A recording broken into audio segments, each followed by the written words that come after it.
Hello everyone. आज हम बात करेंगे ऑब्सेशन 2026 मूवी के बारे में, जो एक हॉरर मूवी है एंड एक्चुअली टॉक्सिक रिलेशनशिप्स का मिरर है। डीप डाइव करते हैं और एंडिंग एक्सप्लेन करते हैं। तो ऑब्सेशन करी बाकर की डेब्यू फिल्म है।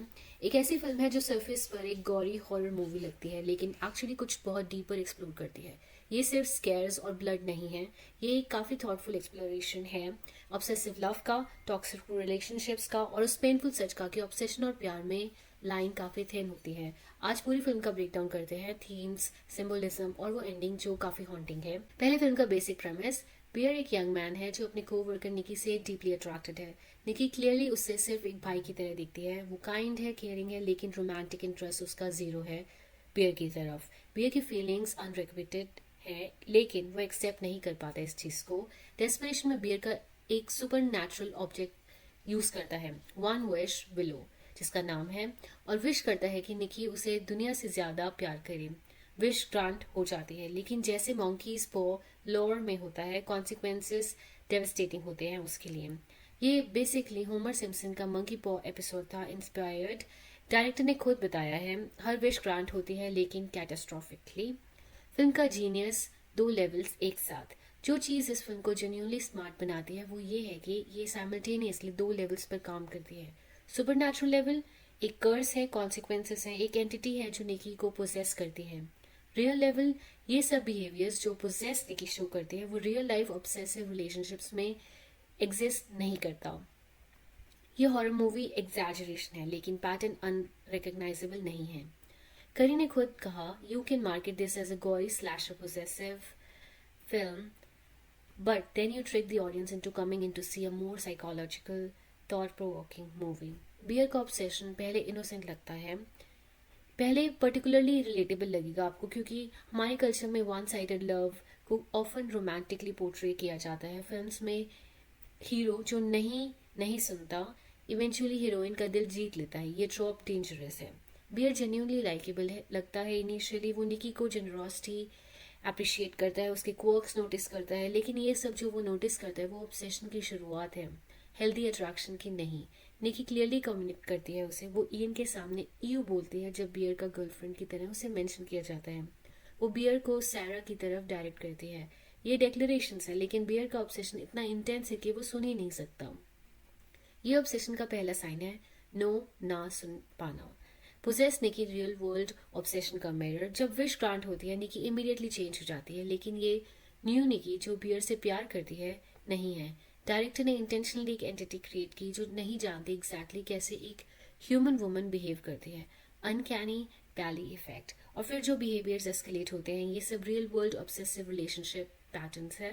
पहले वो झूठ बोलने लगती है, फादर को कैंसर था, बड़ा झूठ। ऑब्सेसिव लोग ऑफन लाई करते हैं अफेक्शन सिक्योर करने के लिए, ये चीज़ें हाइड करने के लिए। फिर वो बियर के बेड के पास बैठकर रात को उसे देखती है जब वो सोता है। ये सर्वेलेंस है। ऑब्सेसिव पीपल ऑफन एक डेस्परेट नीड फील करते हैं कि जो इंसान उन्हें चाहिए वो उनसे स्लिप अवे ना हो पाए एक सेकेंड भी। फिर वो बियर एक डेड कैट से एक श्राइन बनाती है। ऑब्सेशन सैंक्टिफाइज, ऑर्डिनरी ऑब्जेक्ट्स को रिलिक्स में कन्वर्ट करते हैं। जो चीज़ बिलवड है उससे कनेक्टेड है वो सैक्रेड हो जाती है, इसलिए। फिर वो अपार्टमेंट को डोर डक्ट टेप से बंद कर देती है। आइसोलेशन, ऑब्सेसिव रिलेशनशिप्स में एक पार्टनर दूसरे को आउटसाइड वर्ल्ड से कट ऑफ करना चाहता है बिकॉज कंट्रोल। फिर कैट खाना, ये ऑब्सेसिव हॉरर एस्केलेशन था मूवी का, लेकिन कॉन्सेप्ट कंजम्पशन, ऑब्सेसिव अर्ज की दूसरे इंसान को लिटरली अपने अंदर लेना, मर्ज कर लेना, कोई बाउंड्री नहीं रहने देना। फिर हैंसल और ग्रेटल स्टोरी रिटेल करती है इंसेस्टुअस अंडरटोन्स के साथ, हॉरिफाइंग बिकॉज याद है निकी ने हमेशा बियर को ब्रदर की तरह देखा था।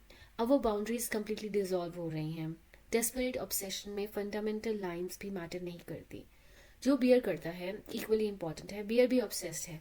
वो क्लियरली देख सकता है कि कुछ डीपली रॉन्ग है निकी के साथ, सब कुछ वार्निंग साइन है, लेकिन वो कंटिन्यू करता है क्योंकि वो चाहता है इतना ज्यादा कि वो फोर्स करता है उसे। He keeps trying to make it work because he is obsessed with हर।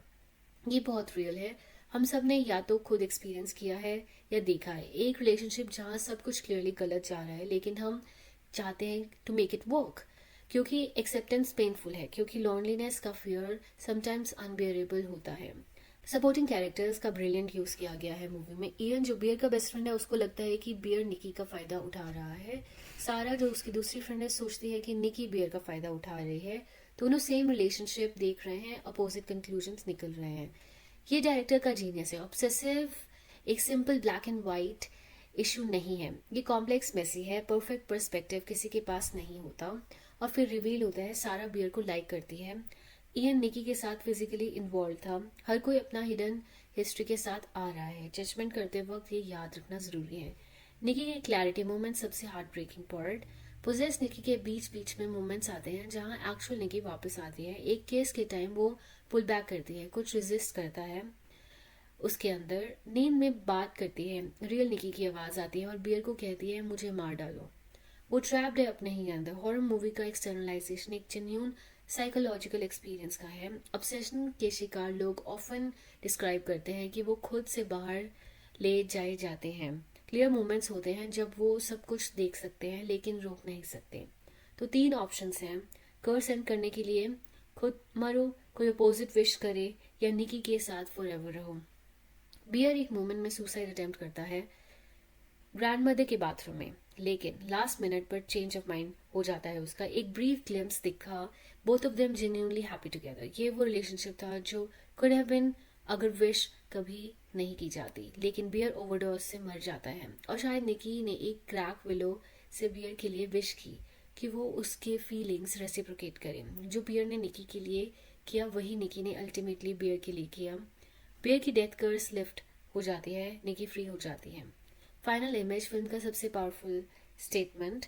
निकी अकेले खड़ी है अपने ऑलमोस्ट सभी फ्रेंड्स और लव्ड वंस के डेथ्स के बीच, अपने हाथ से किए, फुली लूसिड, फुली अवेयर। और यही फिल्म का कोर मैसेज है। जब तुम किसी रियल म्यूचुअल लव के अलावा किसी और चीज पर रिलेशनशिप बिल्ड करते हो, it always ends in pen. Obsession love नहीं होता, चाहे कितना इंटेंस आप फील करते हो। और ऑब्सेशन का डैमेज सिर्फ पोसेस्ड पर्सन और उनके ऑब्जेक्ट तक नहीं रहता, ये रेडिएट होता है, हर कोई अफेक्ट होता है। लेकिन फिल्म कंपैशनेट भी है। जो चीज़ इस फिल्म को काफ़ी टचिंग बनाती है वो ये है कि डायरेक्टर ने ऑब्सेशन को मॉन्स्ट्रोसिटी की तरह ट्रीट नहीं किया। मॉन्स्ट्रस बिहेवियर है लेकिन वो जज नहीं करते। At the root of obsessive love, there's almost always a deep and unaddressed wound. Fear of abandonment, belief that you're not enough as you are. ये evil person नहीं है, ये एक person in pain है। अगर आप इस फिल्म में खुद को रिकॉग्नाइज करते हो, एक डेस्परेट क्लिंगिंग, एक इनएबिलिटी टू लेट गो, उस पर शेम करने की जरूरत नहीं है। ये पैटर्न्स कहीं से आते हैं, childhood experiences, past relationships, self worth के साथ स्ट्रगल, और ये पैटर्न्स हील हो सकते हैं। So final honest take, obsession एक 26 साल के डायरेक्टर की डेब्यू फिल्म है जो जेन्युइनली रिमार्केबल है। ये एक हॉरर फिल्म है जो ट्रिक्स्टर है, गोर और स्केयर्स के अंदर छुपाया genuinely thoughtful conversations about love, obsession, and self-worth. Monkeys, post structure, Simpsons, inspiration, dual-layer storytelling. ये सब pieces together काम करते हैं एक emotionally resonant whole में। अगर आप हॉरर फैन हैं तो ये क्लियरली देखनी चाहिए आपको। अगर आप रिलेशनशिप्स और साइकोलॉजी में इंटरेस्टेड हैं तो डेफिनेटली देखना चाहिए। और अगर आपकी लाइफ में कभी एक रिलेशनशिप रहा है जहाँ नो सुनना मुश्किल था, या आप खुद दैट पर्सन हो जिसने क्लियरली नो कहा था लेकिन सुना नहीं गया, तो ये फिल्म आपके लिए कुछ इंपॉर्टेंट कह सकती है। नीचे कमेंट्स में बताओ क्या आप ये फिल्म देखेंगे, और ऑब्सेशन वर्सेस लव का कॉन्सेप्ट आपके लिए पर्सनली रेजोनेट करता है। लाइक एंड सब्सक्राइब जरूर करिएगा।